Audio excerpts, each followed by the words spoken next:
Hai, ketemu lagi sama aku, Anissa Salma. Di video kali ini aku mau sharing ke kalian seputar bagaimana mengatasi pola pikir ibu yang merasa tidak bisa menyusui. Aku sebenarnya juga belum berpengalaman, tapi aku punya sedikit ilmu yang mungkin bermanfaat buat kalian. Pada umumnya, ASI yang tidak cukup itu akan mendorong seorang ibu untuk memberikan pengganti ASI yang biasanya pakai susu formula ya. Kebanyakan sih kayak gitu. Dan bahkan menghentikan menyusui, atau bisa juga karena pengalamannya dia sebelumnya, dia punya anak sebelumnya ASInya nggak keluar, ya udahlah paling ini juga nggak keluar lagi, akhirnya langsung diganti ASInya itu. Dia nggak berusaha untuk menyusui dulu gitu kan, mengupayakan dulu langsung pakai susu formula atau pengganti ASI lainnya. Bisa juga karena tekanan dari lingkungan sekitarnya yang mungkin mempressure dia, kayak kasihan anaknya belum disusuin gitu, masa dari kemarin asinya cuma segitu doang atau keluarnya dan lain-lain kayak gitu, yang sehingga dia akhirnya kayak ya udahlah, akhirnya mau nggak mau dia memutuskan untuk mencari pengganti ASI. Pada umumnya seorang ibu itu merasa kayak ASInya nggak cukup buat anak ketika dia ngelihat anak yang disusuinya itu merasa tidak puas gitu. Bisa jadi karena ASInya yang keluar sedikit, kayak akhirnya bayi kan nangis, dia nggak nyaman dan lain sebagainya. Nah itu ibu akan merasa kayak mendiagnosis ya, ini anaknya nggak puas nih, ini kayaknya makanya masih kurang nih, ini kayaknya masih kelaparan nih, kayaknya aku nggak bisa deh nyusuin anak. Nah hal-hal yang seperti itu wajar ya muncul gitu, apalagi pada ibu baru. Bahkan kecemasan-kecemasan ini cenderung mendorong seorang ibu untuk memberikan makanan pengganti ASI atau pendamping ASI yang mana harusnya diberikan setelah anak itu usia 6 bulan. Jadi sebelum 6 bulan harusnya anak itu pure ASI. Setelah 6 bulan baru mulai diperkenalkan dengan makanan-makanan pendamping ASI. Nah, hal-hal yang kayak tadi itu ya sebenarnya bukan sebuah tanda-tanda yang harus kita percayai kayak gitu. Bukan kayak anak kelihatan nggak puas, pengalamannya sebelumnya nggak keluar ASI, orang-orang di sekitar nge-pressure. Itu sebenarnya hal-hal yang tidak ilmiah, yang belum tentu. Artinya belum tentu anak yang rewel karena ASInya kurang, belum tentu anak yang tinjanya keras karena ASInya sedikit. Jadi gimana sih gitu caranya supaya kita tahu anak kita itu, bayi kita itu sudah cukup apa belum asupan makanannya. Nah, ada tanda bayi yang sudah cukup ASI, cuma 2 ya. Perhatikan baik-baik. Yang pertama, berat badan bayi itu akan naik mengikuti kurva pertumbuhan yang ada di buku KIA ya. Kalau timbangan itu kan biasanya bawa buku yang warna jambon itu ya, merah muda.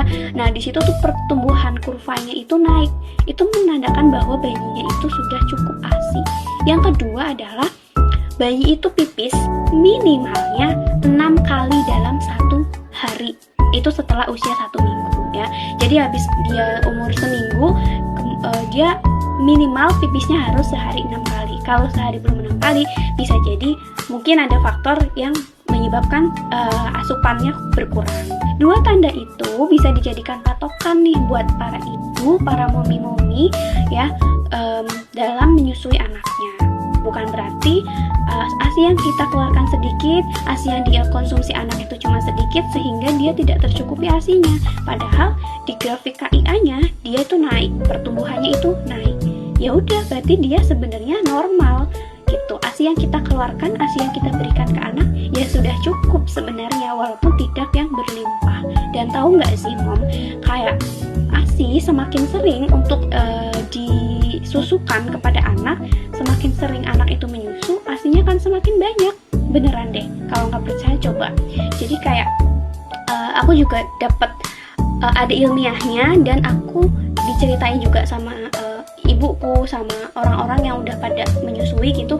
Katanya kalau yang penting kita tuh telaten nyusuin, nanti juga lama-lama keluar kok kayak gitu. Emang kalau awal-awal mungkin cuma sedikit, tapi kalau sering ya nanti insya Allah jadi banyak kayak gitu kalau misal dilanjutkan gitu. Jadi gak usah hopeless ya, gak usah hopeless yang mungkin ASInya pas baru lahir ASInya belum keluar, ASInya nggak keluar. Tenang ya.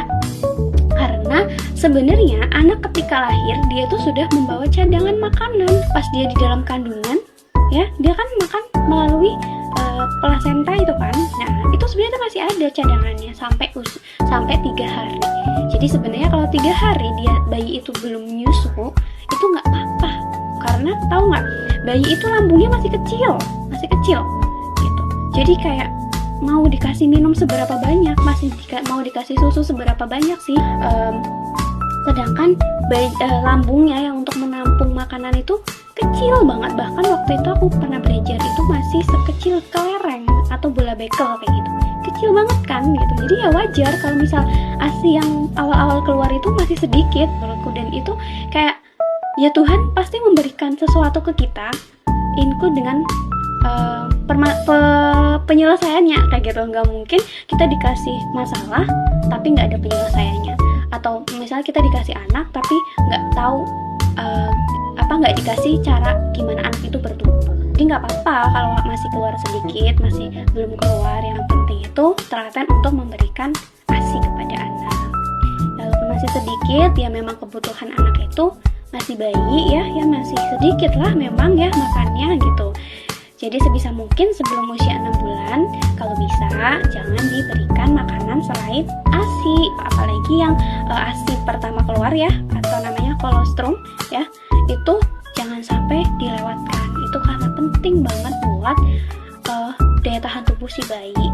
Dulu ada mitos katanya di beberapa daerah kayak gitu ya, itu tuh ASI yang nggak baik, pokoknya ASI yang rusak. Padahal itu tuh penting banget gitu, harus dimakan, harus diberikan gitu kepada anak ya, ASI yang warna kuning itu yang pertama keluar.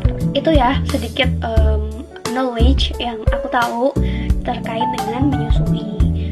So buat para ibu yang sedang berjuang untuk memberikan ASI, atau buat para ibu yang baru pertama kali punya anak atau baru mau melahirkan, kuncinya adalah kalian harus happy, harus nyaman, dan jalin hubungan yang baik dengan suami. Karena itu akan menjadi hal yang nantinya bisa mempengaruhi pola hidup dan pola pikiran kalian ketika kalian sudah menyusui gitu.